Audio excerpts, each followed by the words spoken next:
Voilà, bonjour fidèles téléspectateurs de Canal Congo Télévision. Grande et notre joie de vous retrouver en ce jour de mercredi dans le cadre de votre tranche la matinale de Doumontiri qui vous retrouve avec l'équipe au grand complet. Là je vois à la réalisation Mouron Djambé, nous n'oublions pas aussi notre très cher Alain Kabongo à l'exploitation et pourquoi pas aussi le DT José Andia et Karine Bébé à la prise de vie. Voilà. Et de l'autre côté de la baie Viteri, nous avons notre très cher Dieu merci Kifou. Nous pensons que vous allez aimer cette tranche et surtout tout ce que nous avons comme rubrique aujourd'hui. La toute première, c'est la rubrique Grandes Affiches. Et là, nous aurons Maître Kabongo, donc Samuel, qui va essayer comme ça de donner ses points de vue concernant les différentes actualités. Et ça suivra la rubrique Clip du jour. Et la toute dernière rubrique, le sujet du jour, on va recevoir M. Saïdi. On va plus insister sur l'emploi des jeunes. Et lui va donner comme ça des orientations.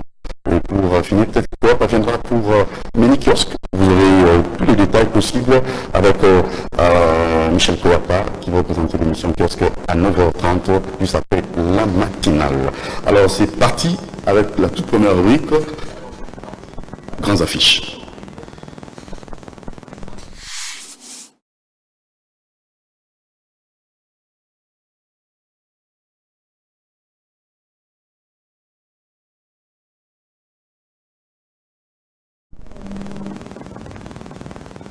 Voilà, c'est bon. Alors nous avons notre tout premier invité, Maître Samuel Kabongo. Bonne santé. Kitoko. Ayambo mbote na yo mbote na bande bakolanda biso na bandako. Oui. Santé za kitoko ndenge Congo kotambola nyonso za malamu. Nyonso malamu. Alors toquer rapidement dans l'actualité. Donc première en fait, information, en fait, tout le monde peut m'évoquer ça dans sanctions américaines maintenues pour 14 personnalités américaines à tout prix va sanctionner qui est proche ex-président. On a invité pour des finances pour Nalikambon. Nayambo Likambo sanction, c'est-à-dire on était dans un contexte politique donné. Natango américains, européens, qui la première sanction on a dissuadé le régime qui est en place pour qu'il vers sa liquidation afin de pouvoir continuer le processus démocratique depuis 2006. Aujourd'hui, je pense que ça n'a plus lieu. Il y a tout un contexte où on a des sanctions américaines. Parce que ceux qui sont vivants, cela suppose que le mandat de Tshisekedi est en titubé, c'est-à-dire na état de légitimité na pleine. Parce que ceux qui vont avoir des sanctions, ils ont mbongo principalement les Congolais qui ont géré dans la banque américaine, dans la banque européenne. Tant que mbongo ne vivent dans la banque na bango, cela suppose que biso en quelque sorte aux perdants. Mbongo ezala eutengi na détournement zangi ya ba deniers publics awa na Congo. Ezala eutengi na fruit ya travail na bango, eza musala bango basali PK awa na Congo. Tant que les autres dans la banque américaine, banque européenne, ils de perdre sur le plan économique. Il faut aujourd'hui que le lobbying salem autour du président Tshisekedi pour réaffirmer que le contexte de violation des droits de l'homme au motivé qui est américain ils existé de société parce que tous les rapports concordants font état de lieu que Félix Tshisekedi a adoucir pression il y a autour pour mettre votre mal à l'aise. Aujourd'hui, expression libre politique, des crispations politiques, total. Ce qu'on se trouve dans le contexte, c'est concrètement dire que notre Tshisekedi n'a pas totalement la légitimité. Il est toujours en train de se faire tirer par des gens du FCC ou bien du clan Kabila qui sont encore en train d'influencer sa politique. Ça, c'est un. Deux, c'est que tant que tous autres dans le régime de sanction, nous ne donnons pas aussi libre administration, il y a une entité parce que certaines de ces personnes-là, où ils vont sanctionner, ils ont étendu de pouvoir à Batika Bango, Bazon a plein d'exercices na Bango et Tshisekedi pourra, en tant que chef de l'État, prendre des discussions pour dire que nous allons maintenir telle fonction, telle autre. Parce que vous avez besoin des forces que nous l'on l'a pas pour nous soutenir. Alors, gratuité enseignement, applicabilité dans l'eau. ça pose problème pour certaines écoles. La grève, ils ont vraiment continué. On a habité pour nous Zoulouvani. Gratuité à l'école catholique privée. Nayoki Ndakisa, moi, dans le député national, Christophe Le Tondo, le lobby, dans le contexte, il y a budget. Gratuité et enseignement, ils ont loi piège pour Félix Tshisekedi. Mais, ils ont piège parce qu'aujourd'hui, particulièrement pour Kinshasa, l'école les opposés problème de l'eau à Kinshasa, c'est une minorité par rapport à l'école et belé Oyoyo, ils vivent contexte où on a gratuité. C'est vrai que la mesure a été exécutée à un certain moment, j'ai eu le courage de le dire que ça a été exécuté à la va-vite. On n'a pas eu le temps d'étudier le contexte budgétaire, il y a école na école. On ne peut pas dire aujourd'hui que Boroutia n'a régime encore. On a qui ça, Elikia, Boboto, na régime on a ba école où ils ont en Congo mobimato na Kinshasa parce que contexte il y a mutozo fréquenté Gombe nous fréquenté na Lema na Bumbu Selemba où ils ont ndenge makoté. C'est ce qui fait qu'aujourd'hui tant que l'État a bomi participation topé cotisation il y a ba parents na fonctionnement il y a ba école prime pour bander qui peut faire fonctionner ba école wana est tombé et l'État na noité makoti mingi te ya pour supporter motivation ya ba parents bande ko uta na cotisation motivation ya ba professeur na uta na motivation ya ba parents.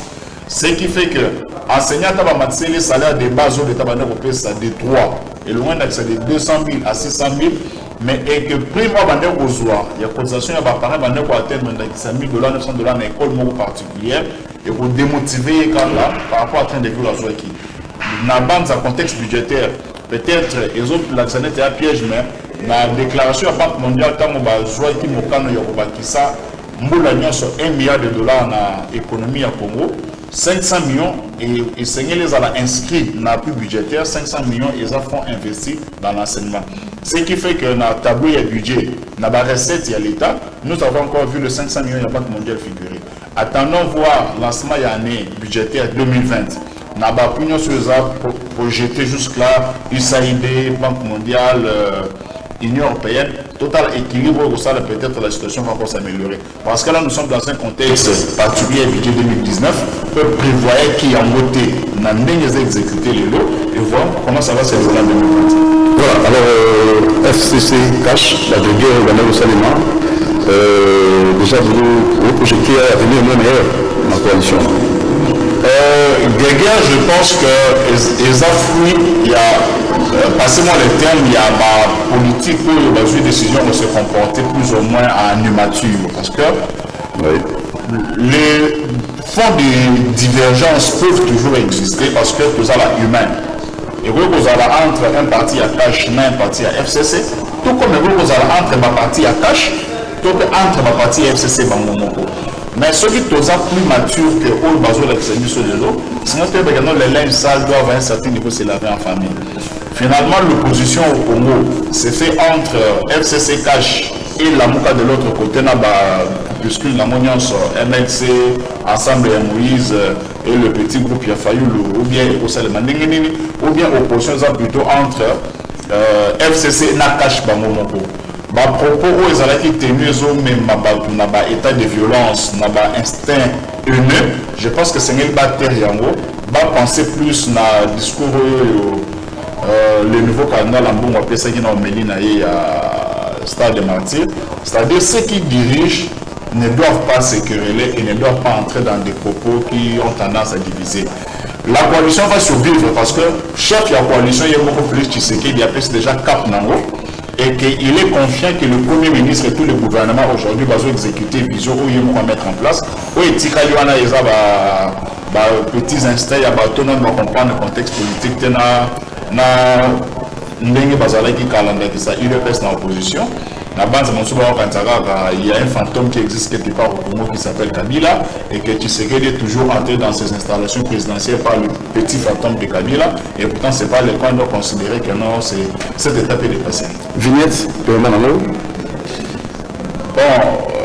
il y a ce que je regrette, c'est que le gouverneur a voulu faire pression sur ça à la fin de l'année, pendant que dans les administrations de mobilisation des recettes, à la fin de l'année, dans le mois de décembre, vous avez plus ou moins pour tout. Parce qu'il faut permettre aux entreprises en interne pour que le financier de clôture. C'est là pour que nous soit au déranger la balabala pour la vignette. Il y a beaucoup de véhicules qui circulent aussi au compte des sociétés. Pour nous, il faut presser Batongo Bouina Souba dans moula net que c'est va fêter madame Noël na bonne année. Na c'était là qu'il y a réunion ça qui na ministère il y a budget il y a pas longtemps. Jean Baudouin il y a ça qui va équipe nous se prendre pour étudier comment faciliter na ba parents et na société qui nous congolaise pour qu'ils va affronter la réalité à la fin de l'année. Mais ceux qui à cela, on veut améliorer le contexte économique pour que votre mère va vivre pendant passer période de la fin de l'année et que le gouvernement provincial pense qu'il faut forcément pas passer par le gouvernement forcé à vignette. La base de Seigneur, les ballements mouqués, bah tu vas foutre à Yango, mais bah pour renvoyer le gouvernement forcé même à une date ultérieure. Merci maître Samuel Kabongo. À la prochaine occasion. Bonne journée. Merci. À toi de prendre la yopé na bande obalandi biso pona ba ko sebana o to lobité balimbisa mais la bande de démocratie pe yango wana on n'est pas toujours obligé de dire que tout le monde doit pouvoir accepter. Très bien, merci beaucoup. C'était toute la rubrique grandes affiches et j'ose croire que vous avez bel et bien suivi. Analyse à maître